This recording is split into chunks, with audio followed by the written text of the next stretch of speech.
All right, I'm now going to start with my pre-trip inspection for Section A, starting with the front of the vehicle. First thing we talk about is the headlights. Clear in color, not cracked, no moisture, mounted and secure. Low beam 250 to 300 feet, high beam 300 to 500 feet. Then we have the turn signal, amber in color, not cracked, no moisture, mounted and secure. Turn signal, four-way in position. Those are the three functions. Then we talk about the three ID lights up on top in the middle here.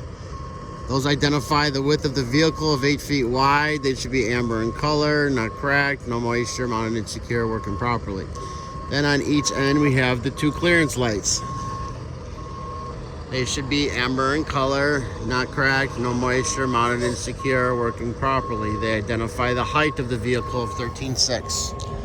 Then we pop our hood open.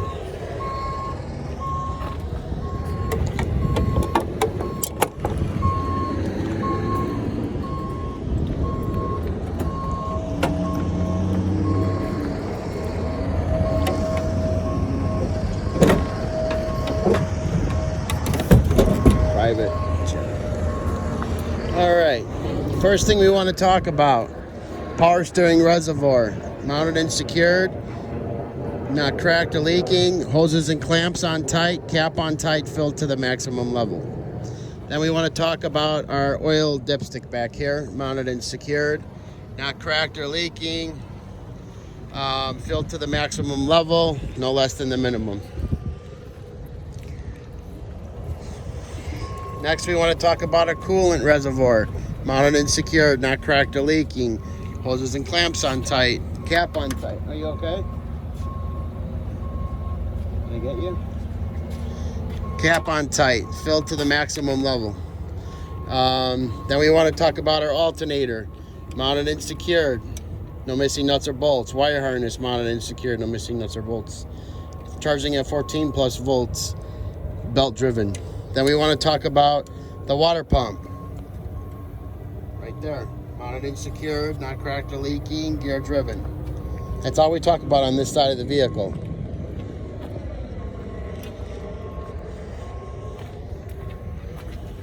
Next, we talk about the air compressor, mounted and secured, gear driven, not leaking air, cycling properly, hoses on tight, not leaking or rubbing. Down here we have the power steering pump, mounted and secured, gear driven, not leaking.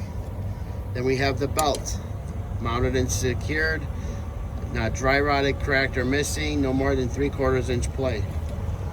All the hoses on the vehicle should not be dry rotted, cracked or loose. They should all be mounted and secured properly and not rubbing or dry rotted, cracked or leaking anything.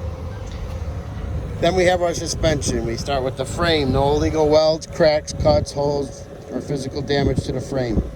Then we got the leaf spring hanger mounted to the frame, no missing nuts or bolts. Then we got the leaf spring itself, no more than 25% of it should be missing, mounted to the leaf spring hanger by a nut and a bolt. Metal rubber bushing that sits on the leaf springs, that the leaf springs sit on the saddle sits on the axle. Everything's mounted down to the axle by these two U-bolts. They should be mounted and secured, not cracked or damaged or missing. Hydraulic shock absorber, mounted and secured, not leaking hydraulic fluid. As you can see, this truck does not have C-clamps. Over here we have the shackle. The shackle should be mounted and secured, not cracked or missing. No missing nuts or bolts.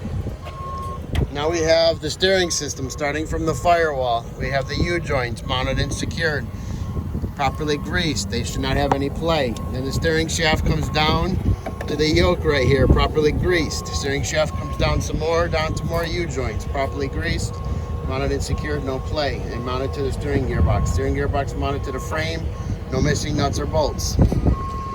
Then you got the hoses and lines, not rubbing, dry rotted, cracked, or leaking. Then you got the pitman arm that comes down from the steering gearbox to the drag link, connected with a castle nut and a cotter pin.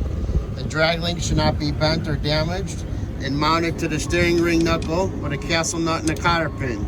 From this steering ring knuckle to the tie rod, there's a steering arm that connects the two. You can't see it, just mention it. This tie rod goes to the other side to turn the other wheel. Now we have the brake system. The brake line should not be dry rotted, cracked, or leaking any air, and mounted to the brake chamber tight with no leaks. This brake line should not be rubbing on anything. There's one clamp because there's only one brake line. Should be on tight with no leaks. No excessive rust causing holes and leaks. Mounted and secured. Down here we got the push rod. It's a little one on the front steer. Short. Mounted and secured, not bent, cracked, damaged, or missing. Mounted to the slack adjuster by this clevis pin. The slack adjuster should be properly greased, mounted and secure, and not have no more than 1 inch of play. Then you got your brake drum, not cracked, with no oil or grease, and your brake shoe linings, not cracked, no oil, no grease. Brake shoe linings should have no less than 1/4 inch of lining. Tires and rims, no rubbing inside or around the wheel well. These are radial tires, same size, same type on every axle. These have to be all original. They cannot be re-grooved or recapped. 4/32 in each major groove. No tread separation, no fabrics, cuts, or bulges. No separation between the tire and the rim. These are butt disc rims. They cannot be repaired in any way. No bends, cracks, cuts, or welds, or physical damage. Valve stem mounted and secured with the cap on tight with 100 PSI. All 10 studs and lug nuts should be present and tight with no rust stains indicating a loose lug nut. The hubcap should be on tight. 80W90 oil, you stick your finger in there, there should be 1 inch of oil.